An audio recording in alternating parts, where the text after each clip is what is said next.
리더십 엣지의 제시카 조이입니다. 반갑습니다. 지난번에는 최악의 성과 평가 4가지 상황에 대해서 이야기를 나눴었잖아요. 네. 오늘은 평가 면담에 대한 이야기를 나눠보도록 하겠습니다. 네, 지난번에 이제 말씀드렸던 거와 같이 평가를 하고 나서 평가로만 그치는 것이 아니라 그 사전 사후에 좀 터치가 필요합니다. 이럴 때 무엇이 필요하고 무엇을 챙겨야 되는지 이번 영상에서 정리해 드리도록 하겠습니다.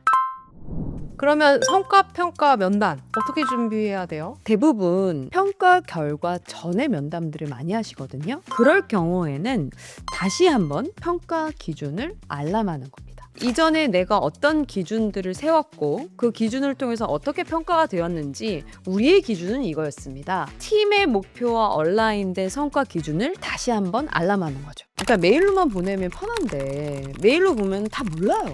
내가 왜 이렇게 했는지를 그 배경과 맥락을 이해를 못한단 말이에요. 그러면 그거를 자세하게 이렇게 설명을 해주죠. 그 연말쯤 되면 네. 조금 이른 시기에 이사님이 회의 소집하셔가지고 네. 그 알람 하시잖아요. 그럼요. 이렇게 팀즈로다 뭐 비대면으로 하고 저는 주로 이제 대면으로 다 같이 모여서 평가 기준에 대한 알람을 좀 하죠. 그때 되게 좋은데 이게 좀 무서워요. 네. 아니 뭐가 무서워? 아니 뭐가 무서워? 내가 공정하게 지금 이런 기준을 하고 있다는 걸 연초부터 쭉 얘기했던 거를 알람하는 건데 그 뭐가 무서워요? 무서운데. 그때 무게 잡으시는 것 같은데. 아 그래요? 아니, 무게 잡는 게 아니라요. 정확하고 공정하게 나는 할 거라는 것을 다시 한번 알람하는 겁니다. 네. 네네. 무서워요, 근데. 기준을 한 번씩 그렇게 공유해 주시면 내가 어떤 성과를 이루었고 어떤 걸 내가 조금 어필을 해야 되고 어떤 걸 좀 부족했고 하는지를 오랫동안 좀 생각하게 되는 것 같긴 해요. 자기가 그 기준에 따라서 내 성과가 어땠는지 자기 스스로 정리하는 시간도 필요해요. 근데 그 시간이 생각보다 오래 걸려요. 그게 짧게 걸리지 않거든요. 그래서 나도 내 일에 대한 리플렉션을 스스로 하고 나서 리더와 만나야지 리더 입으로 모든 것을 듣기에는 되게 힘들어요. 그렇기 때문에 과정에서 제일 먼저 기준을 다시 한번 알람하는 거, 그게 출발이라는 말씀 좀 드리고 싶습니다.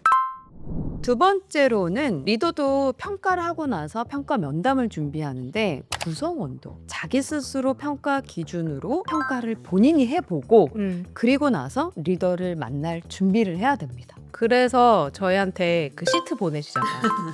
너무 많은 걸 엑셀 공개하시네. 시트로. 네. 너가 잘한 걸 써봐라. 아니 저기요 구체적으로 말씀해 주세요. 오해하시잖아요. 인상 깊은 거는 우리 팀에서 우리 조직에서 잘했다고 생각하는 사람 누군지 그리고 그 이유가 무엇인지 동료를 한 명 정할 수 있게 하시더라고요. 네, 맞습니다. 평가 면담을 준비할 때 본인이 이렇게 리플렉션 할 수 있는 질문들이 중요해요. 그래서 첫 번째가 내가 어떤 성과를 냈는지 그런 걸 좀 봤으면 좋겠다. 그 다음에 이제 두 번째가 어떤 것이 미흡했나.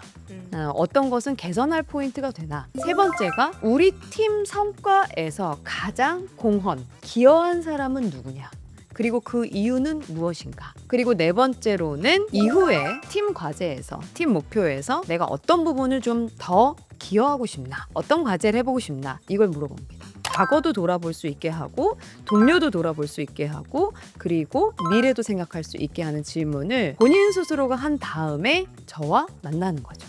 저도 이제 구성원의 입장에서 네. 글을 썼었고 네. 이제 리더 입장에서 구성원들 거를 받아서 보잖아요. 좋은 것 같아요. 그러니까 뭐가 좋냐면 구성원의 입장에서는 1년을 되게 명확하게 좀 성찰할 수 있는 기입하면서 돌아보게 돼요. 그리고 그냥 은연중에 이 친구가 열심히 했지라는 것도 한번 기입을 해보면서 그 사람의 성과가 정말 대단했구나. 맞아. 네, 라는 것도 다시 한번 인지하게 되더라고요. 그리고 제가 리더로서 이제 구성원들에게 그 데이터를 받아서 봤을 때는 두 가지인 것 같아요. 하나는 내가 생각한 대로 그도 생각하고 있었고, 두 번째는 내가 생각한 것과 그가 생각한 게 다른.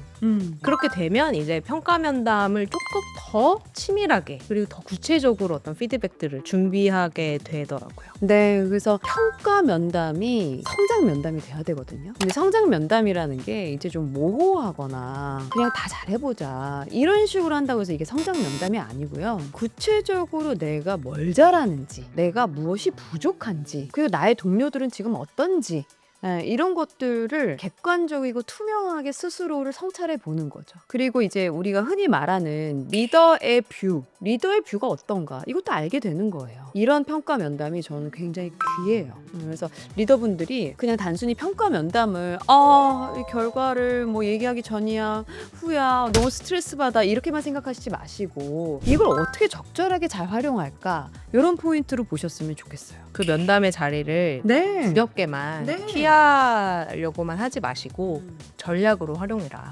너무 중요해요.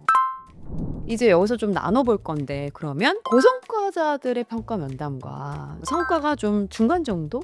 이런 친구들 그 다음에 좀 성과가 낮은 친구들 이런 친구들의 전략이 조금 달라야 됩니다. 고성과자 면담은 어떻게 진행을 해야 될까요? 일단은 제가 아까도 말씀드렸지만 이 평가 면담 같은 경우는 기록이나 근거를 가지고 일단은 펼쳐놓고 면담을 하는 게 되게 중요해요. 이렇게 머릿속에 떠오르는 그 장면만을 가지고 하는 게 아니라 구체적 데이터를 보면서 모니터를 한 곳에다가 띄워놓고 그걸 보면서 이야기하는 게 더 효과적이다 라는 말씀 좀 드리고 싶고요.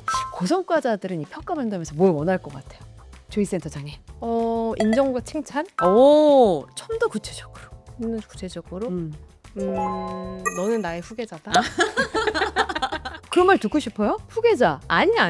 아니에요. 어떤 걸 원하시죠? 피드백을 듣고 싶죠. 잘한 건 어떻게 보시는지, 좀 개선해야 되는 건 무엇인지, 내가 앞으로 이 조직에서 더 잘하려면 뭘 해야 되는지 이런 걸 좀 듣고 싶죠. 근데 솔직히 말하면 고성과자 면담을 리더들이 잘 안 해요.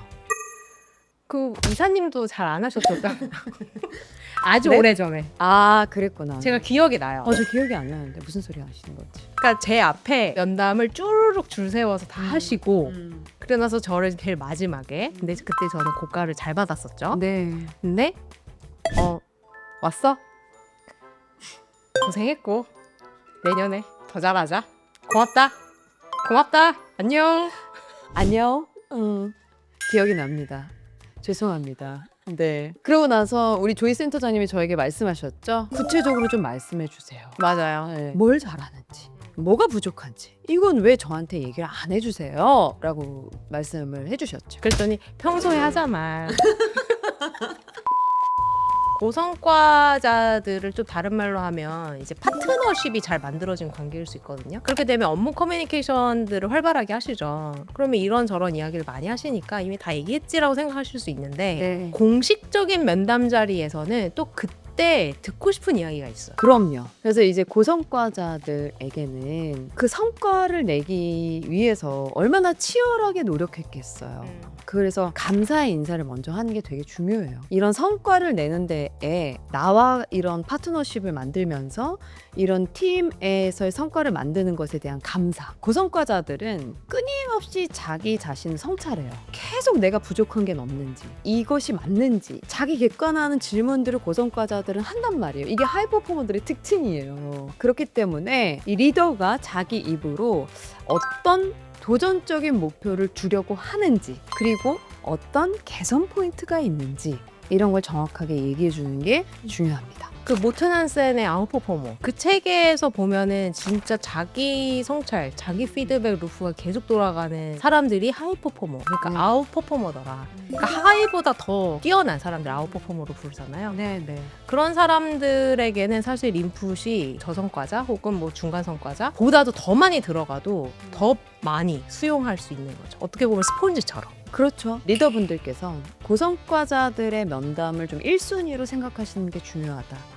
마음은 불편한 저성과자들한테 갈지언정 1순위는 좀 고성과자들의 면담에도 좀 집중을 하고 정성을 들인다. 그러면 저성과자 면담은 어떻게 해요? 저성과자 면담은 이제 기본적으로 가져야 되는 리더분들의 스탠스가 있어요. 어떤 거냐 하면 저성과자들의 평가 면담에서 이 결과에 대한 설득, 납득하지, 그렇지, 인정하지 이걸 목표로 하면 안 돼요. 언제나 이 성과 평가에 대한 갭은 존재해요. 그러니까 그 갭을 0으로 만들 수는 없다.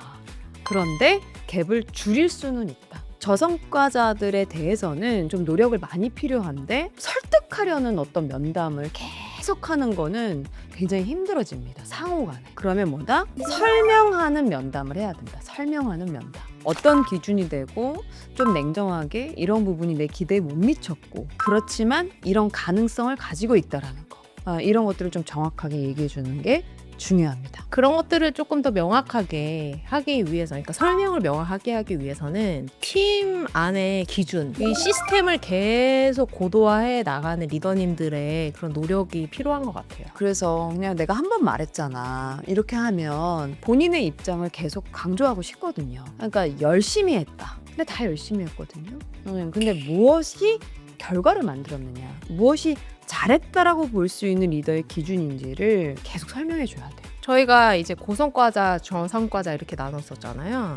근데 이제 그 외에 다른 분들에 대해서는 어떻게 면담을 좀 진행하면 좋을지. 평가 면담이라고 하는 게 뭐 일반적으로도 그렇지만 일단은 내가 이렇게 본 기준에 대한 명확한 설명을 좀 해줘야 되고요. 관찰 기반으로 해서 나의 기대치, 그다음에 내가 생각하는 퍼포먼스는 어느 정도라는 거를 정확하게 좀 얘기해주고 구성원들은 그것을 계속 설명을 들으면서 어떠한 것을 리더가 원한다. 성과라는 것은 이런 거구나를 맞춰나가는 장면이 좀 필요합니다. 좀 액션 기반, 행동 기반의 피드백을 그때그때마다 주는 것이 굉장히 중요하죠. 그러니까 리더가 계속 관심을 가지고 관찰을 하고 그 어떤 데이터를 기반을 해서 지속적으로 하는 게 중요한 거죠. 평가 면담에만 하는 것이 아니라. 평가 면담이라고 하는 게 안 하다가 맨 마지막에 하면 이게 서프라이즈 피드백이 될 확률이 높아요.